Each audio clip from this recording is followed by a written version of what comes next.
देखो यार, educational video है, कुछ सिखाएगा कुछ समझाएगा, तो वीडियो को भगा भगा कर सिर्फ कॉपी पेस्ट मत करिए, चीजों को समझिए भी। और कोई डाउट आ जाए तो कमेंट में सवाल कर दो। डेट ऑफ एग्जिट आप खुद से भी अपडेट कर सकते हो, कंपनी की कोई जरूरत नहीं है। पीएफ का पूरा पैसा निकालना हो या पीएफ का पैसा ट्रांसफर करना हो, डेट ऑफ एग्जिट अपडेट होना बेहद जरूरी है। और प्रोसेस भी बहुत ही आसान है, सिर्फ आपको गलती नहीं करना है। गलत डेट ऑफ एग्जिट का मतलब है आपका काफी समय बर्बाद होगा। इसलिए 3-4 इंपॉर्टेंट पॉइंट्स बताऊंगा जिसका आपको ध्यान रखना है खुद से डेट ऑफ एग्जिट अपडेट करते समय। दोस्तों, पीएफ और पेंशन से रिलेटेड बहुत सारे इंपॉर्टेंट वीडियोस हमने बनाए हुए हैं, प्लेलिस्ट का लिंक आपको नीचे डिस्क्रिप्शन में मिल जाएगा, चेकआउट कर लीजिएगा। सबसे पहले epfindia.gov.in की वेबसाइट पर आ जाना है। इस तरीके से यहाँ पर ऑनलाइन क्लेम का आपको ऑप्शन दिखाई दे जाता है, इस पर क्लिक कर दो। इस तरीके से नया पेज आ जाएगा। राइट साइड में लॉगिन डिटेल इंटर करने का ऑप्शन दिखाई दे जाता है। योर नंबर इंटर करो, पासवर्ड इंटर करो, कैप्चा कोड और फिर साइन इन पर क्लिक कर दो। क्लिक करते ही ओटीपी ऑथेंटिकेशन का भी पेज आ जाता है। जो ओटीपी आया होगा आपके पीएफ रजिस्टर्ड मोबाइल नंबर पर, उसको आप यहाँ पर इंटर कर दो, कैप्चा कोड इंटर करो और सबमिट कर दो। लॉगिन करते इस तरीके से हम डैशबोर्ड में आ जाते हैं। सबसे पहले आपको व्यू में जाना है, यहाँ पर सर्विस हिस्ट्री है, इस पर क्लिक कर देना है। अब यहाँ पर आपको कंपनी का लिस्ट दिखाई दे जाएगा। जिस कंपनी का डेट ऑफ एग्जिट आपको अपडेट करना है उसको आप चेकआउट कर लो। ध्यान देना, अगर जॉब छोड़ा नहीं गया है तो आपको डेट ऑफ एग्जिट अपडेट नहीं करना है। जैसे कि जो ऊपर कंपनी है इसमें हम करंटली अभी काम कर रहे हैं, बट जो नीचे वाला कंपनी है उसमें हमने 2-3 महीने काम करके छोड़ दिया था। बट यहाँ पर डेट ऑफ एग्जिट देखिए अपडेट नहीं है, नॉट अवेलेबल दिखाई दे रहा है। ना तो ईपीएफ में अपडेट है और ना ही ईपीएस में। तो जो प्रोसेस अभी हम करने वाले हैं, ईपीएफ और ईपीएस दोनों का डेट ऑफ एग्जिट अपडेट हो जाएगा। अब अपडेट का प्रोसेस करें उससे पहले आपको पासबुक में लॉगिन कर लेना है। पासबुक में जब आप लॉगिन कर लोगे तो यहाँ पर इस तरीके से पेज आ जाएगा। यहाँ पर पासबुक लिखा गया, इस पर क्लिक कर देना है। अब जिस कंपनी का डेट ऑफ एग्जिट अपडेट करना है उसको आप यहाँ से सिलेक्ट कर लो। सिलेक्ट करने पर उस कंपनी का पेज आ जाएगा। स्क्रॉल करके आपको नीचे जाना है। अब यहाँ पर आपको सारे कंट्रीब्यूशन का डिटेल दिखाई देता है। आखिरी साल जिसमें आपने काम किया हुआ था उस कंपनी में, उसको सिलेक्ट कर लेना है और कौन सा आखिरी महीना है कंट्रीब्यूशन का वो आपको चेकआउट कर लेना है।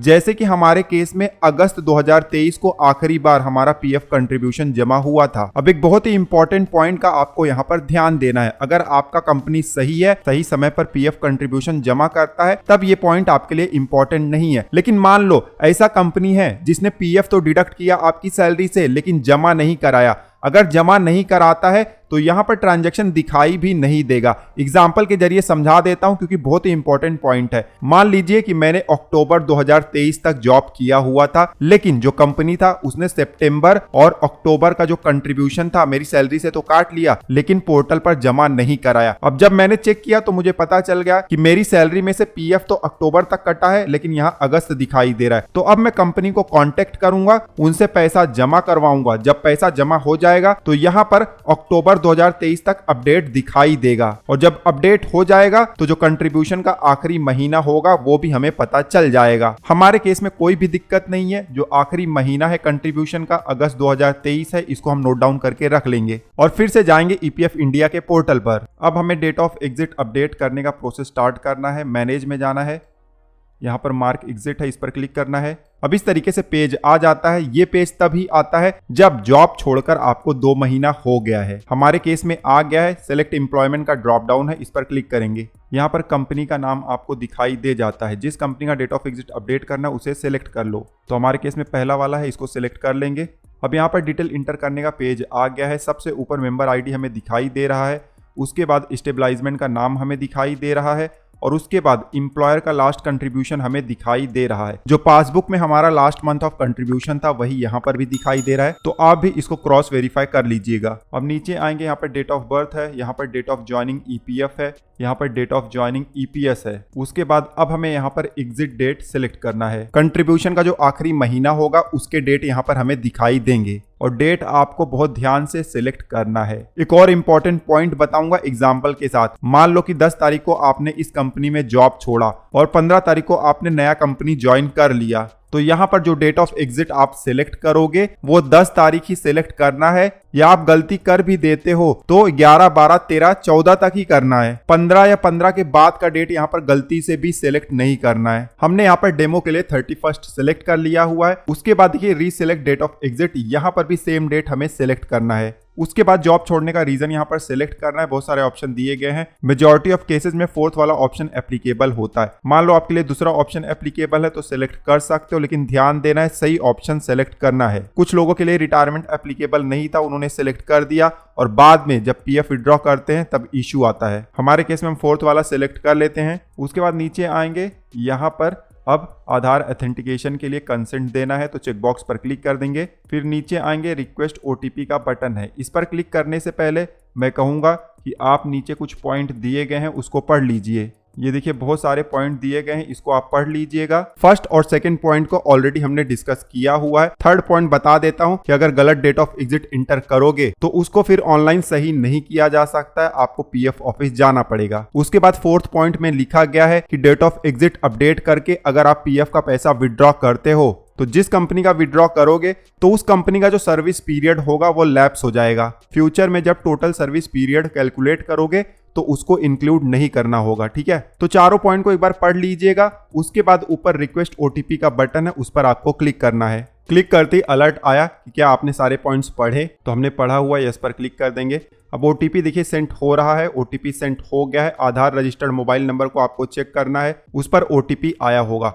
यहाँ लेफ्ट साइड में देखिए ओटीपी का बॉक्स है, उस बॉक्स में ओटीपी इंटर कर देना है। ओटीपी हमने इंटर कर दिया है। अब थोड़ा सा नीचे आएंगे, यहाँ पर आई हैव रीड का चेक बॉक्स है, क्लिक कर दो क्योंकि सारे पॉइंट ऑलरेडी हमने पढ़ लिए हैं। जैसे ही हमने क्लिक किया नीचे सबमिट का बटन अब हमें दिखाई दे रहा है, इस पर हमें क्लिक कर देना है। क्लिक करते इस तरीके से अलर्ट मैसेज आ जाएगा कि क्या आप अपना डेट ऑफ एग्जिट अपडेट करना चाहते हो, तो जरूर करना चाहते हैं अपडेट के बटन पर क्लिक कर देंगे। क्लिक करते ही प्रोसेस होता है और फिर इस तरीके से ग्रीन अलर्ट आ जाता है कि date of exit updated successfully. और इस तरीके से आपने बिना कंपनी की मदद के खुद से अपना डेट ऑफ एग्जिट अपडेट कर लिया। आगे कुछ और इंपॉर्टेंट चीजें मैं आपको बता देता हूं। सबसे पहले ओके पर क्लिक करते हैं। ओके पर क्लिक करते ही मार्क एग्जिट वाला पेज फिर से यहां पर लोड हो जाता है। अब यहां पर डेट ऑफ एग्जिट शेडिंग हिस्ट्री दिखाई दे रहा है, पूरा रो यहां पर ऐड हो गया है। आप देख सकते हो सारा डिटेल यहां पर दिया गया है। कब अपडेट किया हुआ है हमने वो भी दिखाई दे रहा है, 25 जनवरी 2025 को। यहाँ पर डेट ऑफ ज्वाइनिंग ईपीएफ है, डेट ऑफ एग्जिट ईपीएफ है,